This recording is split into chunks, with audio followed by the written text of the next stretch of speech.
কুরআন মধুর বাণী আমি যখনই শুনি আমার মন ভরে যায়।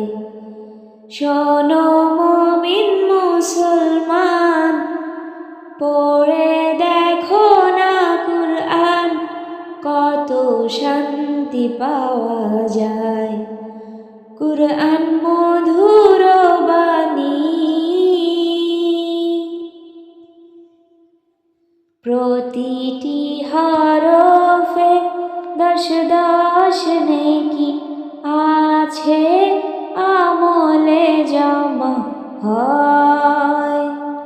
প্রতিটি হরফে দশ দশ নেকি আছে, আমলে জমা হয়।